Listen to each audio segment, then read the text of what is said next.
दोस्तों, आज की कहानी है शापित गांव का रहस्य। भारत के एक सुदूर गांव की आबादी बहुत कम थी।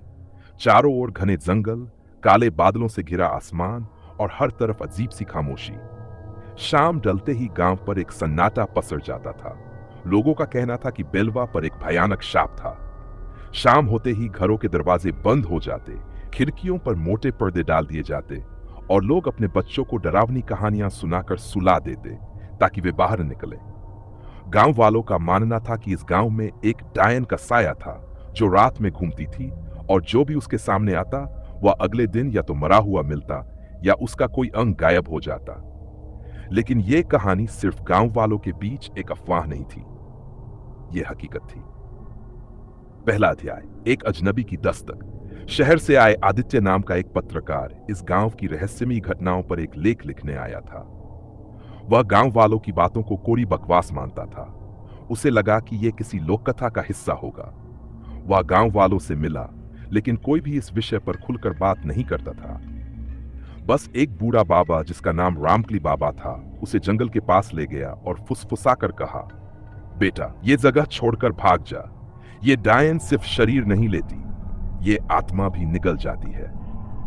आदित्य ने हंसते हुए उसकी बात को नजरअंदाज कर दिया और एक झोपड़ी में रात गुजारने का फैसला किया। झोपड़ी गांव के किनारे थी, जहां से जंगल साफ दिखाई देता था। रात गहराते ही आदित्य ने अपने कैमरे और लैपटॉप के साथ काम करना शुरू कर दिया। अचानक उसे लगा कि झोपड़ी के बाहर कोई आहट है। दरवाजे पर नाखूनों से खरोंचने की आवाज आई। जब उसने दरवाजा खोला तो सामने कोई नहीं था।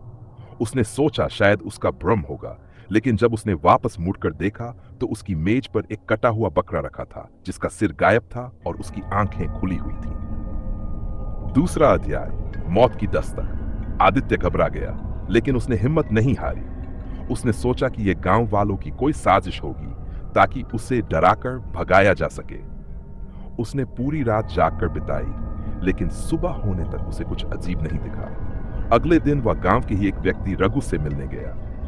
रघु ने उसे बताया कि कई साल पहले इस गांव में एक औरत थी जिसका नाम रत्ना था। वह गांव के जमींदार ठाकुर प्रताप सिंह की रखैल थी। जब ठाकुर की पत्नी को इस बारे में पता चला तो उसने रत्ना को गांव वालों के सामने डायन घोषित कर दिया। गुस्साई भीड़ ने रत्ना को जिंदा जला दिया। मरने से पहले उसने गांव को शाप दिया था, जो भी इस गांव में रात को बाहर निकलेगा वह मरेगा और उसकी आत्मा मेरे अधीन होगी। रघु यह कहानी सुनाकर रोने लगा और आदित्य को चेतावनी दी कि वह रात को बाहर न निकले। लेकिन आदित्य को लगा कि यह सब एक मनगढ़ंत कहानी है। तीसरा अध्याय, डर का साया। रात के 12 बजे आदित्य कैमरा लेकर जंगल में निकल पड़ा। हवा में अजीब सी ठंडक थी। पेड़ पौधों पर खून की बूंदें दिख रही थी। अचानक उसे लगा कि कोई उसके पीछे चल रहा है। जब उसने पीछे मुड़कर देखा तो वहां एक औरत खड़ी थी।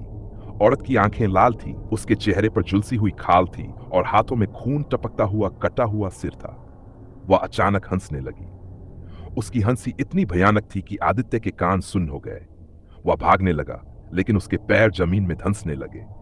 वह चीखना चाहता था, लेकिन उसकी आवाज गले में ही घुटकर रह गई। अचानक औरत हवा में उड़ने लगी और जोर से चीखते हुए आदित्य की तरफ बढ़ी। उसकी लंबी काली जीभ आदित्य के चेहरे तक आ गई।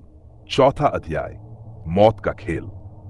अगली सुबह गांव वालों ने आदित्य को गांव के किनारे मरा हुआ पाया।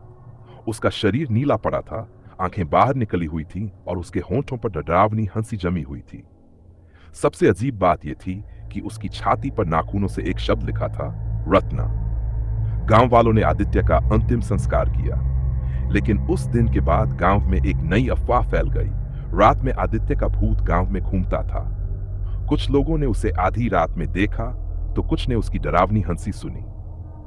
पांचवां अध्याय, अंत या एक नई शुरुआत। 1 साल बाद एक नई रिपोर्टर इस गांव का रहस्य जानने के लिए वहां पहुंची। गांव अब लगभग वीरान हो चुका था। नेहा ने आदित्य के केस को दोबारा खोलने का फैसला किया। रात के 3 बजे जब नेहा गांव में घूम रही थी, उसे दूर जंगल में किसी के चीखने की आवाज सुनाई दी। वह कैमरा लेकर वहां भागी। उसने देखा कि आदित्य का भूत वहीं खड़ा था जहां उसकी मौत हुई थी। उसकी आंखें काली पड़ चुकी थीं, उसके नाखून लंबे और धारदार थे। नेहा कैमरा गिराकर भागी, लेकिन आदित्य का भूत हवा में उड़ता हुआ उसके पीछे आया और एक झटके में उसकी गर्दन तोड़ दी। नेहा के कैमरे ने सब कुछ रिकॉर्ड कर लिया। अगली सुबह गांव वालों को नेहा का उसी जगह मिला जहां आदित्य मरा था। नेहा का कैमरा वहां नहीं मिला और गांव वालों ने कसम खाई कि उन्होंने वहां किसी कैमरे को देखा ही नहीं। कहानी का सबक, कुछ रहस्य कभी उजागर नहीं होने चाहिए, क्योंकि कभी कभी सच्चाई जानने की कीमत जान होती है। दोस्तों, आज की कहानी इतनी है। आपको कहानी कैसी लगी कृपया कमेंट करके बताएं। अगर कहानी पसंद आए तो वीडियो को लाइक करके चैनल को सब्सक्राइब करें। और हां, पूरा वीडियो देखने के लिए आपका बहुत बहुत धन्यवाद। फिर मिलेंगे एक नए वीडियो में। तब तक के लिए अलविदा। और हां, अपना ख्याल रखना।